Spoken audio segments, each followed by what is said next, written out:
rather than actually experiencing God's grace and mercy, we buckle down. We put it in the ground, we bury it in our hearts, because we're not so sure about it. We're not so sure about others experiencing that or living that. Then all of a sudden our God becomes a God of judgment and vengefulness and wrath. And more often than not, our mindset becomes one where we are all about works. All about people doing it right. Perhaps being ornery, judgmental, frustrated in our own lives. And think of these talents. You see, for the one who received 5 talents, that's between 15 and 20 years of wages. Imagine showing up one day at work and having your boss hand you a check for $1.5 million. Saying, here you go. I'm going on a journey. Take care of it. Imagine having a check for $1.5 million in your pocket. But even for the one with 2 talents, imagine getting $750,000 when you show up for work. Incredible. Or for that one who received the 1 talent. At minimum wage, you're looking at $16,000, $20,000 a year. With that 1 talent, you are looking at $350,000. I can't help but imagine what hell and outer darkness that person was in, knowing that for this extended period of time, there was $350,000 available to them. But their blinders were on. They were living in so much fear, and they were so scared of what could happen. You see, I think that they were living in as much darkness and fear and gnashing of teeth in that moment as anything that the Master could cast them into on the backside. And so is this a message for us? Just as it was a message for the Sadducees and the Pharisees, who were so willing to put on blinders and buckle down and tell people how they didn't belong and how they ought to be kicked out, and the places where they were going to totally mess up if they didn't follow all 600 plus items in the law. Then don't we become scared, worried, perhaps biting our nails?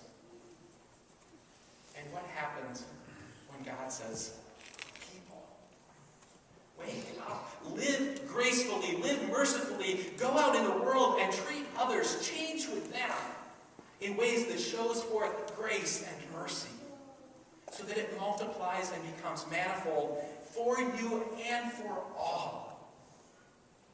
Now the challenge is that this text, as we hear it, in our society becomes so wrapped up in finances. We're a capitalist society. We trade on the S&P, right? The stock market, New York Stock Exchange. We're all about how much money you make any given day, any given week, any given year. That we tend to read this through the lens of the monetary. And it's hard not to. Matthew has given us the tools by labeling this as talents. And, of course, we come on this Sunday, which most pastors love, because this lectionary text fits so well if we go down the route of the finances, right? Today is all about pledges, Commitment Sunday, Generosity Sunday. And so, it's easy to say, how are we giving back to God? Have you written your check today? Have you made sure that you've signed your pledge card, that you'll march it forward and share exactly with how you are going to live out your faith this year in the financial gains that you share with the church? I want to reframe that, because if we continue down that road, completely miss the mark. When we give generously, when we give of ourselves, is it not our response to a generous God who pours out God's self for the world? Is it not because there is one who has gone to every single life situation, including to the depths of hell, to where there is weeping and fire and gnashing of teeth, that God has gone even there to proclaim new life for all of God's people? And out of incredible response, we give what we have. We give from what we have been entrusted to God. The ways that we might offer our skills or our talents. The ways that we might offer the gifts that we have in our vocation and in our living. That we offer what God has first given us. We turn back over. And it's not about simply writing a check or signing a pledge card, but it is about understanding the joy to which we are called. To be part of these two servants who get it. Who say, we are going to go out and trade richly and generously in grace and mercy. We are going to live fully with all that God has given us. Rather than buckling down, buried in the ground, and being scared. That becomes the opportunity for us today, is to realize that this generous God has poured out on each of us incredible gifts.